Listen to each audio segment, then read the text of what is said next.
মাগো নামাজি রোজা ছাড়িও না, মাগো আল্লাহর কোরআন ভুলিও না, মাগো নামাজি রোজা, মাগো আল্লাহর কোরআন ভুলিও না। নামাজি রোজা ছেড়ে দিলে মাগো কবরে শান্তি পাইব না। সুবহানাল্লাহ, লা ইলাহা লা ইলাহা ইল্লাল্লাহু মুহাম্মাদুর রাসূলুল্লাহ। সবাই বলি সাল্লাল্লাহু আলাইহি ওয়াসাল্লাম। নবীকে কেমন ভালোবাসতে হবে, মহিলারা নবীকে কেমন ভালোবাসছেন বলেন না সুবহানাল্লাহ। আল্লাহর নবী মুহাম্মদুর রাসূলুল্লাহ সাল্লাল্লাহু আলাইহি ওয়াসাল্লাম, আমার নবী শুয়ে আছেন, কিন্তু জিবরাইল আলাইহিস সালাম যখন বললেন বিসমিল্লাহির রহমানির রহিম, নবী আমার ঘরে প্রবেশ করলেন। ঘরে প্রবেশ করে দেখতে পাইছেন বিশ্ব নবী একটা পাথরের মধ্যে মাথা দিয়ে শুয়ে আছেন। কোন জায়গায়? পাথরে। পাথরের উপর মাথা দিয়ে নবী আমার শুয়ে আছেন। জিবরাইল ডাক দিয়ে কয়, ইয়া রব্বুল আলামিন, আপনার বন্ধু দুজাহানের বাদশা, দুজাহানের বাদশা নবী পাথরের মধ্যে মাথা দিয়ে শুয়ে আছে। আল্লাহ রব্বুল আলামিন ডাক দিয়ে কয়, জিবরাইল, আমার বন্ধুর কাছে জিজ্ঞাসা করো, আমার বন্ধু কেন পাথরের বালিশে মাথা দিয়ে শুয়ে আছে, জিগাও আমার বন্ধুর কাছে। জিবরাইল ডাক দিয়ে কয়, আল্লাহ, আপনার বন্ধু খেজুরের পাতার চাটার মধ্যে শুয়ে আছে, আপনার বন্ধুর ভালো একটা বিছানা নাই। আল্লাহ কয়, ও জিবরাইল, আমার বন্ধুর পিঠের নিচে এই বিছানাটা খেজুরের পাতার চাটায়, আমার বন্ধুর কাছে জিজ্ঞাসা করো কেন আমার বন্ধুর পিঠের নিচে খেজুরের পাতার চাটায়, কেন খেজুরের পাতার বিছানায় ঘুমাই। জিবরাইল কয়, আল্লাহ, খেজুরের পাতার চাটার মধ্যে আপনার বন্ধু শুয়ে আছে, পাথরের বালিশে মাথা দিয়ে শুয়ে আছে, পেটের মধ্যেও দেখতেছি তিনখানা পাথর বান্ধা। তিনখানা?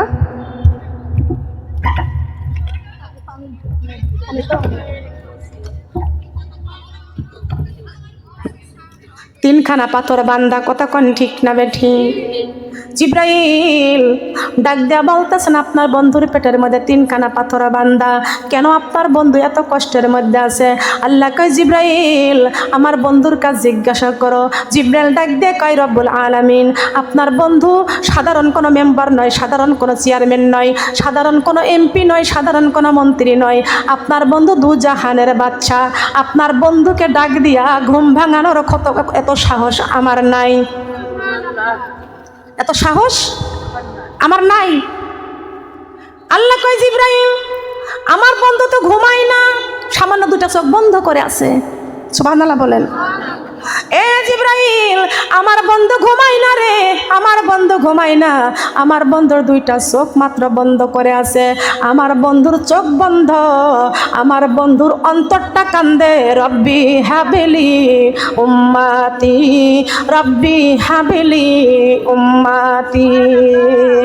আমার দয়ার নবী কান্দেন শুইয়া মদিনার ওই বুকে রে, থাকতো যদি আমার পাখা যাইতাম উইরা উইরা রে, বলেন, থাকতো যদি আমার পাখা,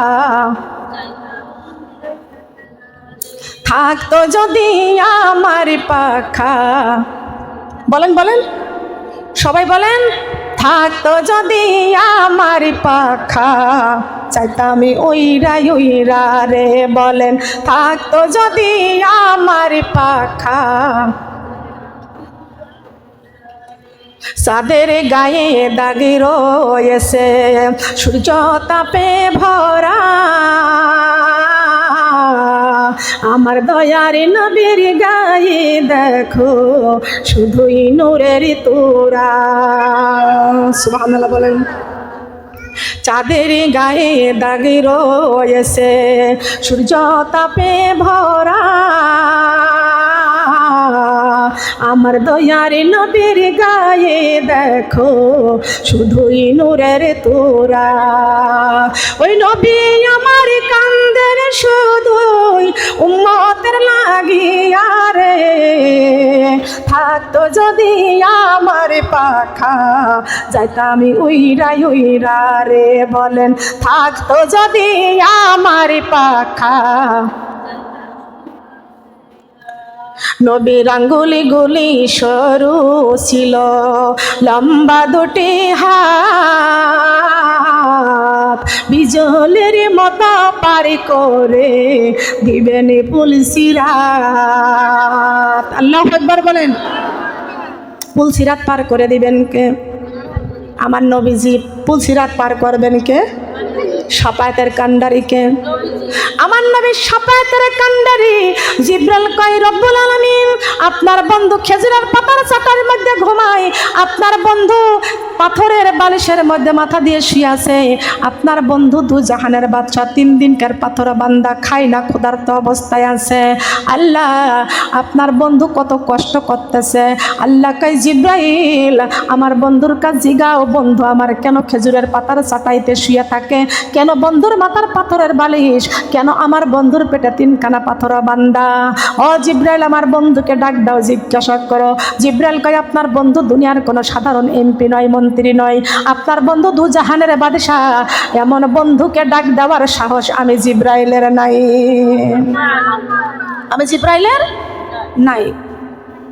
তবে জিবরাইল আল্লাহ কয় জিবরাইল আমার বন্ধু তো ঘুমাই না, আমার বন্ধুর চোখ বন্ধ, অন্তর কাঁদতেছে রব্বি হাবলি উম্মতি, রব্বি হাবলি উম্মতি। ও জিবরাইল আমার বন্ধু তো ঘুমায় না, আমার বন্ধুকে ঘুমায় না। খেয়াল করতে হবে, আমি উত্তম আলোচনা করতেছি, জীবনটাকে তৈরি করতে হবে, আল্লাহর কোরআন দিয়ে জীবন চালাইতে হবে, আল্লাহর নবীর হাদিস দিয়ে জীবন চালাইতে হবে, আল্লাহকে ভালোবাসতে হবে, বিশ্বনবীর ভালোবাসতে হবে। বিশ্বনবীর অপমানে যদি না কাঁদে তোমার মন, মুসলিম নয় মুনাফিক তুমি রাসূলের দুশমন। বিশ্বনবীর অপমানে যদি না কাঁদে তোমার মন, মুসলিম নয় মুনাফিক তুমি রাসূলের দুশমন। কথা বলেন ঠিক না বেঠিক? আছে কি? মাবনটা খেয়াল করতে হবে। জিবরাইল ডাক দিয়ে কয় আল্লাহ আপনার বন্ধু দু জাহানের বাদশা, আমি জিবরাইলের এত বড় সাহস নাই, কেমনে ডাক দিব? আল্লাহ কয় জিবরাইল আমার বন্ধুকে ডাক দেওয়া লাগবে না, তোমার গালের জিহ্বাটা আমি আল্লাহ ঠান্ডা করে দিয়েছি। জিবরাইলের গালে জিহ্বা ঠান্ডা না গরম? আমরা কোনদিন দেখেছি? দেখেছি নাকি গালের জিহ্বাটা আমাদের কাছ লাগাইছে? চেহারাই তো দেখি নাই কোনোদিন। হাদিস পড়েছি, হাদিস বুখারী পড়েছি। তার কারণ ও আমার মেহেরপুর গাংনীর মা বোনেরা আপনাদের কাছে জানতে চাই, আমরা তো আমার আল্লাহকে কোনোদিন দেখি নাই, দেখছি? দেখেছি? রাসূলকে দেখেছি। জবান খোলেন না কেন? রাসূলকে দেখেছি। আমাদের রুহুটাকে দেখেছি? রুহু দেখি নাই। এই রুহুটা কার? কার রুহু? আপনি বলেন আমার জীবন। আপনার রুহু না? আপনার তো দেহের মধ্যে আছে কিন্তু দেখতে পারেন নাই। কথা বলেন ঠিক কিনা? অনেকেই বলেন না আমার জীবনে কত কষ্ট করেছি, তাই না? কার জীবন? কার জীবন? আমাদের জীবন আল্লাহ দিয়েছেন। কে দিয়েছেন? এই জীবনের মালিক কে? আল্লাহ জীবনটাকে দিয়েছেন, রুহুটাকে দিয়েছেন। এই রুহু হলো নূরের তৈরি আর দেহ হলো মাটির তৈরি। সুবহানাল্লাহ বলেন। মাটির তৈরি দেহ থেকে নূরের রূহটা যখন বের হয়ে যাবে এই দেহের আর কোনো দাম থাকবে? কথা বলেন থাকবে? তাহলে এই দেহ নিয়ে এত বড়াই, এত গর্ব, ভালো ভালো সাবান দিয়ে গোসল করা হয়, লসন শীতকালে লসন, ভেজলিন, কত রকমের ক্রিম ব্যবহার করা হয়। কথা বলেন ঠিক কিনা? শরীরটাকে যত্ন করতে হবে, এটা আল্লাহর দেওয়া নিয়ামত। সুবহানাল্লাহ বলেন। এটা কার দেওয়া নিয়ামত? যত্ন করতে হবে। মেয়েরা গাটা পরিষ্কার করা সুন্নাত, আমাদের পাক পবিত্র থাকতে হবে, তেল সাবান ব্যবহার করতে হবে, মাথা চিরুনি করতে হবে। অনেক মেয়েরা কয় 7 দিন হয়ে গেল মাথা চিরুনি করে নে, বিলাসিতা কেমন জানেই নে। বিলাসিতা তো মেয়েরাই করে, ছেলেরা করে। কথা বলেন না কেন? অনেক মেয়েরা খালি পিছিয়ে ঠেয়ে থাকে, স্বামী ওই জন্য দেখতে পারে না। কতক্ষণ ঠিক কিনা? রাতের বেলা যখন বিছানায় যাবেন সুন্দর করে মাথা চিরুনি করবেন, সোনো পাউডার কালি নিবেন চোখে। যত পারবেন তত সাজবেন স্বামীর জন্য। খালি নখের মধ্যে লেল পালিশ নেবেন না, হাতের মধ্যে সুন্দর করে মেহেদি লাগাবেন শুধু স্বামীকে দেখার জন্য। কথা বলেন সুবহানাল্লাহ। নিতে হবে। মেয়েরা পিছট হয়ে থাকিও না, তোমার সামনে স্বামীর সামনে সাজগোজ করে থাকবে, বাইরে যাবে ঘরের পরিবেশ নিয়ে। সুবহানাল্লাহ বলেন। লা ইলাহা ইল্লাল্লাহ মুহাম্মাদুর রাসূলুল্লাহ, লা ইলাহা ইল্লাল্লাহ মুহাম্মাদুর রাসূলুল্লাহ। কোনো মাবুদ নেই তুমি ছাড়া, কোনো মাশুক নেই তুমি ছাড়া, কোনো মাবুদ নেই তুমি ছাড়া, কোনো মাশুক নেই, কোনো খালিক নেই তুমি ছাড়া, কোনো মালিক নেই। আরে বললে কত সুন্দর লাগে না?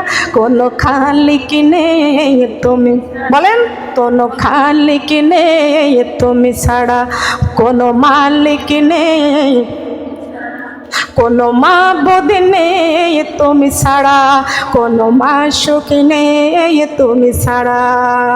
এই জীবনে তোমার মতো আপনার কেউ নাই, নামাজে রমজানে কোরআনে বুকে করে তোমাকে খুঁজে বেড়াই, তোমার জিকির মন হয় তোলা। লা ইলাহা, সবাই লা ইলাহা, লা ইলাহা ইল্লাল্লাহ, লা ইলাহা, লা ইলাহা ইল্লাল্লাহ মুহাম্মাদুর রাসূলুল্লাহ, লা ইলাহা ইল্লাল্লাহ মুহাম্মাদুর রাসূলুল্লাহ সাল্লাল্লাহু আলাইহি ওয়াসাল্লাম। বোনরা কষ্ট লাগছে, কষ্ট লাগছে। যে আলোচনা করতেছিলাম গোমা, খবরদার যেমনে সামনে চলবেন না, ঘরে একটু সাজগোজ করবেন স্বামীর সামনে, বাইরে যাবেন ঘরের পরিবেশ নিয়ে। খবরদার, আমি একটা হাদিস এখানে বর্ণনা করতে চাই। আমি মেরাজের বর্ণনা করতেছিলাম, হাতে জমা রেখে দিলাম, পরে একটু আলোচনা করব, কিন্তু এই আলোচনাটা উত্তম আলোচনা। আব্বাজান আদম আলাইহিস সালাম যেদিন জান্নাতের মধ্যে আমার আল্লাহ রেখে দিলেন, সেই দিন আব্বাজান আদম আলাইহিস সালাম বলে, আল্লাহ জান্নাতের মধ্যে আমাকে একা একা ভালো লাগে না, এই জন্য আব্বাজান আদম আলাইহিস সালামের জীবন সঙ্গিনীকে আমার মা হাওয়া আলাইহিস সালামকে দিলেন। কেমনে দিলেন জানার দরকার আছে না? আছে কি? কেমনে দিলেন? আব্বাজান আদম আলাইহিস সালামের বাম পাজরের হাড় দিয়ে মা হাওয়া আলাইহিস সালামকে বানালেন, আর মাংসগুলো চামড়াগুলো করলেন জান্নাতের মাটি দিয়ে। কোন জায়গার মাটি? তাহলে আমরা নারীদের দেহ দাম বেশি না কম? বেশি। এই নারীদের দেহের দাম বেশি না কম? বেশি। বুরকা কি নারীর জন্য না পুরুষের জন্য? কথা বলেন।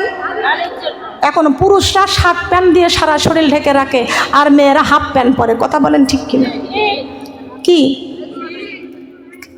হাফ প্যান্ট আছে না? জিন্সের প্যান্ট পরে, ছোট ছোট জামা গায়ে দেয়। আগে পরে 3 পিস, তারপরে হয়েছে 1 পিস, 2 পিস, তারপরে 1 পিস, আস্তে আস্তে ডিজিটাল বাংলাদেশ হয়েছে নেই পিস। আছে না? কি বাংলাদেশ? ডিজিটাল বাংলাদেশ। ডিজিটাল বাংলাদেশের সরকার যদি ভালো হয়, এই মানুষগুলো ডিজিটাল পাল্টাইয়া কোরআনের বাংলাদেশ হয়ে যাবে। বলেন সুবহানাল্লাহ। কিসের বাংলাদেশ বলেন? কিসের ডিজিটাল বাংলাদেশ? চলবে কোরআনের বাংলাদেশ। কোরআনের বাংলাদেশ যদি চালু হয়ে যায়, একটা নারীরা জিন্সের প্যান্ট পরতে পারবে না। কোন নারী যদি জিন্সের প্যান্ট দুনিয়াতে পরে রাস্তা দেওয়া যায়, আল্লাহ রাব্বুল আলামিন বলেছে, তোর জন্য জাহান্নামের পোশাক তৈরি করে আমি আল্লাহ জাহান্নামে রেখে দিয়েছি। কোন পুরুষের পোশাক নারীদের জন্য হারাম, পরতে পারবে না। কোন নারী গেঞ্জি গায়ে দিয়ে উড়না ছাড়া রাস্তায় যাইতে পারবে না, হারাম।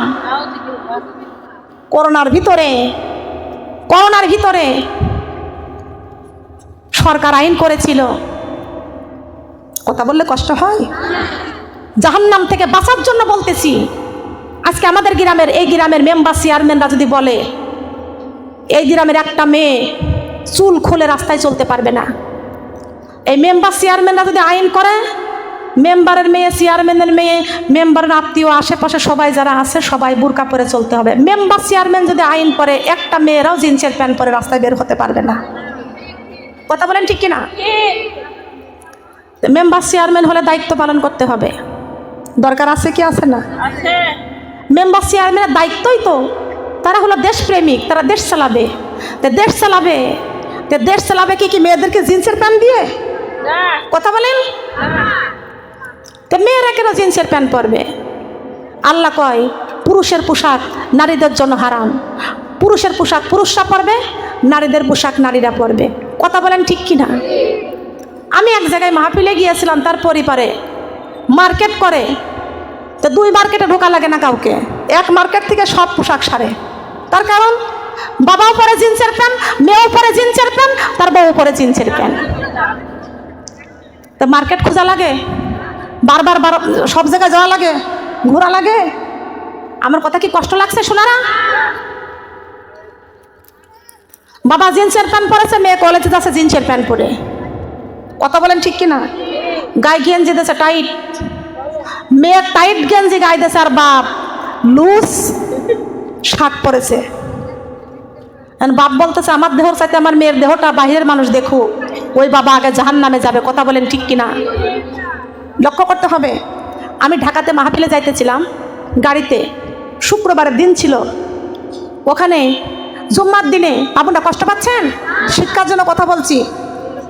আমি গাড়ির থেকে নামছি, সবাই মিলে নামছে, ওখানে একটা মসজিদে ঢুকেছি, অজুখানায় অজু করব, গাড়িতে নামাজ পড়বো শুক্রবারের দিন। সব হুজুররা মসজিদের ভিতরে প্রবেশ করা হয়ে গেছে, এদের আমরা নিজেদের মতো নিজেরা মেয়েরা সবাই অজু করতে ঢুকেছি। এখন অজু করতে ঢুকছি, এখন যা থেকে মসজিদের বারান্দায় অনেক ছেলেরা বারান্দায়ও দাঁড়াইছে নামাজে। এখন ওখানে 15 বছরের একটা মেয়ে বাবার সাথে আসছে। বাবা মেয়েকে ওখানে বসায় রেখে মসজিদের ভিতরে ঢুকছে। আমি সেখানে আস্তে আস্তে যা দাঁড়ালাম, মেয়েটার হাতে এত বড় একটা ফোন, ওই মেয়েটা ফোন দেখতেছে, ফোনের ছবি দেখতেছে। আমি বললাম এই মেয়ে ফোন বন্ধ করো, মাথায় কাপড় দাও। লম্বা লম্বা চুলগুলো ছেড়ে দিয়েছে। এরকম একটা ওয়াজ কিন্তু আমি নেটে দিয়েছি এই কারণেই। কেন দিয়েছি ওটাও বলবো। মেয়েটাকে আমি বললাম, আমি অজু করতে গেছি, অজুখানা থেকে এসে দেখেছি ওই মেয়েটা আবারও সে ফোন চালাইতেছে, মাথায় কাপড় নাই। তাই বললাম এই মেয়ে, হাজার হাজার মুসল্লিরা মসজিদের ভিতর নামাজে ঢুকছে, কেউ বারান্দায় বসে আছে, তুমি ফোন চালাইতেছো, মাথায় কাপড় নাই, মসজিদ থেকে বের হয়ে ওই অন্য কোনো জায়গায় যাও। বসে বেশি কথা বললে কিন্তু আমার বাবার কাছে বলে দেবো নে। তা আমি বললাম এই মসজিদ কি তোমার বাবার মসজিদ? বের হও এখান থেকে, বাবার মসজিদে বসে আসো তাই না? তো বাপ মেয়েকে বেহায়া পোশাক পরে চুলগুলো ছেড়ে দিয়ে মোবাইল হাতে দিয়ে মসজিদের মধ্যে ঢুকেছে। মেয়ের পর্দা নাই, 15 বছরের মেয়ের মাথায় কাপড় নাই, চুল ছেড়ে দিয়েছে, বেপর্দা নিয়ে আসছে। ওই মেয়ের আগে ওই মেয়ের বাপ জাহান্নামে যাবে। নামাজ পড়ে কোনো কাম নাই।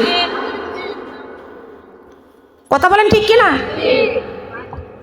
এক কন্যা সন্তান হলে আল্লাহ নবী বলেছেন আমার সাথে জান্নাতে থাকবে। 2 কন্যা সন্তান হলে নবী বলেছেন আমার সাথে জান্নাতে থাকবে। আহলে হাদিসের আজান এটা, এত আজান শুনতে গেলে পরে মুনাজাত করা যাবে না, দূরে আছে। খেয়াল করেন, 3 কন্যা সন্তান যার, সে নবীর সঙ্গে জান্নাতে থাকবে। সুবহানাল্লাহ বলেন। তা মেয়েদেরকে তো মানুষের মতো মানুষ করতে হবে। মেয়েদেরকে মা ফাতেমার জীবনী দিতে হবে, রাবিয়া বসরির জীবনী দিতে হবে, তাহলে মা ফাতেমার সাথে জান্নাতি হবে। কথা বলেন ঠিক কিনা? না থেকে জান্নাতে যাওয়ার আশা করা যাবে? জান্নাতে যাওয়ার আশা করা যাবে না। মেয়েরা জিন্সের প্যান্ট পরা বন্ধ করতে হবে। চুলগুলো লম্বা লম্বা চুল টিকরের উপরে খাটো করে কাঁকড়া মেরে দেয়, হারাম। মেয়েরা প্লাজো পরতেছে, সেই প্লাজো কাঠখুড়ো, মেয়েদের কাঠখুড়ো কাপড়ে কাঠখুড়ো বের করে কাপড় পরা হারাম। সেই মেয়েরা এখন এমন প্লাজো পরতেছে কাঠখুড়ো এত পর্যন্ত আসে না, হাতির পা, এমন পোশাক পরে। কোথা থেকে পেয়েছেন এই পোশাক? আপনি মুসলমানের মেয়ে না? কেন বলতেছি কথাগুলো শুনতে হবে। আমাদের মা হাওয়া আলাইহিস সালামকে জান্নাতের মাটি দিয়ে গায়ের চামড়া তৈরি করেছেন, গায়ের মাংস লাগাইছেন। বলেন সুবহানাল্লাহ। এই মা হাওয়া আমাদের প্রথম মাতা, মা হাওয়া আলাইহিস সালাম। আমাদের মায়ের দাম বেশি না কম? আমাদের মায়ের দাম বেশি না কম? আমরা সেই মায়ের সন্তান, সেই বাবার সন্তান হয়ে এই দুনিয়াতে যেমন সেমন পোশাক পরা যাবে না, যেমন সেমন ভাবে চলা যাবে না, যেমন সেমন খাবার খাওয়া যাবে না। আল্লাহ পাক রব্বুল আলামিন কোরআনে কারিমের মধ্যে ঘোষণা করেছেন, মুত্তাকিবিনা আলা ফুরশিম বাতুইনুহা মিন ইস্তাবরাক ওয়া জানাল জান্নাতাইনি দান। তোমরা যারা নির্ভেজাল কোরআন দিয়ে জীবন তৈরি করেছ, তোমরা হয়ে যাবে মুত্তাকিন।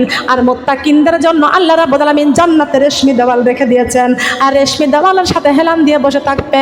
আর মুত্তাকিনদের জন্য 3 জন করে দাসী আছে জান্নাতের মধ্যে। কয়জন করে দাসী? 3 জন করে দাসী আছে কি আছে না? এই 3 জন দাসী, 3টা করে দাসী একজন মুত্তাকিনদের জন্য গোলামি করবে, খেদমত করবে। আর 3 জন দাসীর হবে, আপনি হবেন জান্নাতের হুরদের সরদারিনী। বলেন সুবহানাল্লাহ।